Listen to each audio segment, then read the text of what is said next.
How should we defend our faith, respond to criticism and false accusations?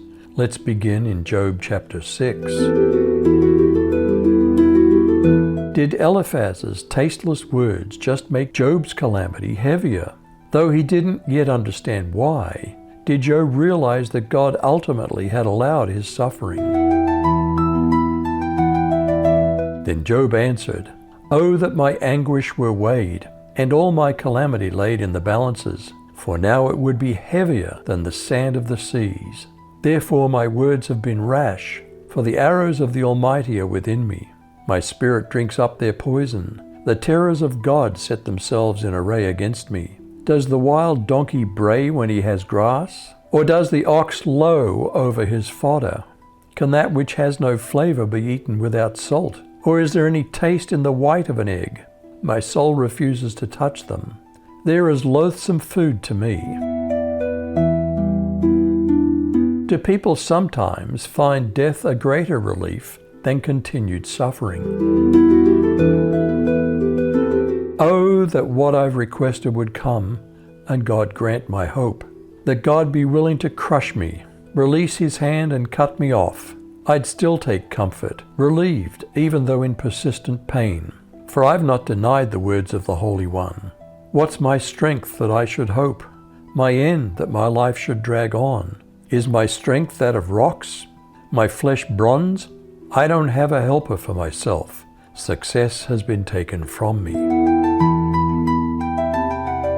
Do true friends show kindness even to those who have fallen from faith? Were they instead like dried up streams to a thirsty man? My friends, I'm desperate, and you should help me, even if I no longer respect God all-powerful. But you're treacherous, like streams that swell with melting snow, then suddenly disappear in the summer heat. I'm like a caravan lost in the desert while searching for water. Caravans from Tema and Sheba thought they'd find water, but they were disappointed, just as I am with you. Only one look at my suffering, and you run away scared. Accused of sin, did Job ask his friends to look him in the eye and name his supposed sins? Have I said, "Make me a gift," or "From your wealth offer a bribe for me," or "Deliver me from the adversary's hand," or "Redeem me from the hand of the ruthless"? Teach me, and I'll be silent. Make me understand how I've gone astray. How forceful are upright words. But what does reproof from you reprove? Do you think that you can reprove words when the speech of a despairing man is wind?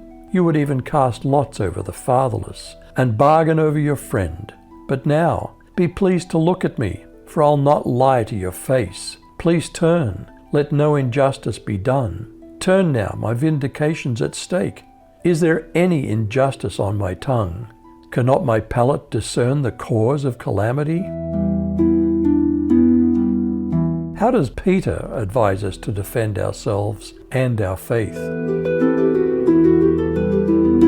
Always be ready to give a defense to anyone who asks you for a reason for the hope that's in you. However, do this with gentleness and respect, keeping your conscience clear, so that when you're accused, those who denounce your Christian life will be put to shame. For it's better to suffer for doing good, if that should be God's will, than for doing evil. How should we defend our faith, respond to criticisms and false accusations? You decide.